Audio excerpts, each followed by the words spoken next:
If I say God is, and you fill in the blank, what do you fill in the blank with?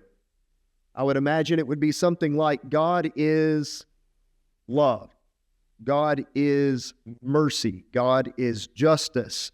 We see these characteristics of God and we acknowledge that God is not just, they're not a piece of God, but God is the ultimate of each of those things. You see all three of them culminate in the cross, the ultimate act of love and mercy and justice was seen on the cross. And as image bearers of Christ, we strive to imitate these things. So we try to live out lives of mercy and justice and holiness and righteousness. We try to portray to the world a glimpse of what they can find in God and Christ. But that statement could also be God is jealous. Exodus 20 and verse 3, you shall have no other gods before me. And in verse 5, you shall not bow down to them or serve them, for I, the Lord your God, am a jealous God. And you hear that and you think, well, maybe not that one. Maybe I don't want to be the ultimate of jealousy. If I told you my son's girlfriend is so patient, you'd say, wow, that's great. If I said my daughter's fiance is so jealous, you would immediately cringe. We would immediately say, no, not that one. That's not a good, healthy relationship. The difference is that a jealous boyfriend is jealous selfishly for his own emotional welfare.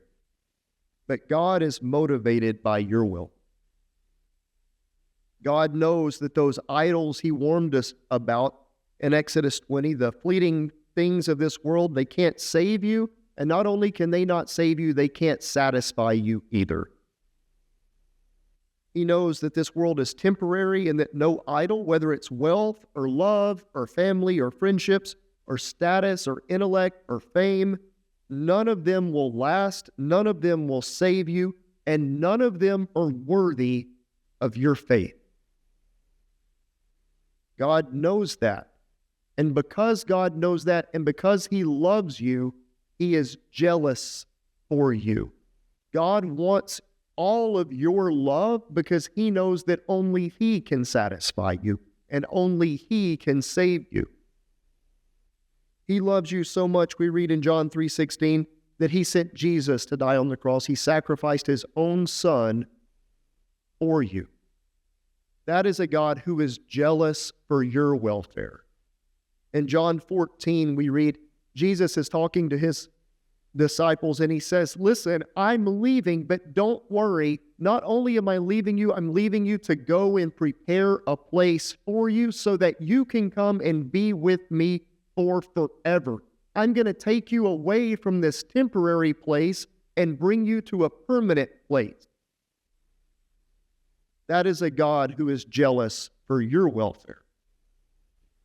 And in Hebrews 11, starting in verse 13, reading of these heroes of faith, we see these all died in faith, not having received the things promised, but having seen them and greeted them from afar, and having acknowledged that they were strangers and exiles on the earth. The people who were pleasing to God were people who realized that the things of this life are temporary. For people who speak thus make it clear that they are seeking a homeland. If they had been thinking of that land from which they had gone out, they would have had opportunity to return. But as it is, they desire a better country, that is, a heavenly one. Therefore, God is not ashamed to be called their God, for he has prepared for them a city. God is love, and God is mercy, and God is just. God is also jealous. When God gives us correction, when he gives us instruction, it is because he loves us so much, he wants to pull us away from the temporary and bring us to the permanent. Because his jealousy is motivated by your welfare, by my will. Because he loves us so much.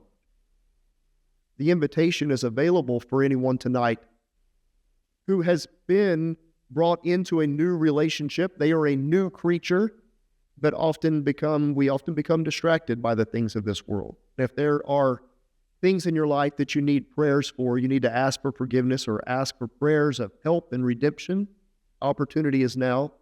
If you have not yet been baptized into Christ, if you have not yet put on that new creature and killed the old one, there's an opportunity to be baptized into Christ as we stand and sing.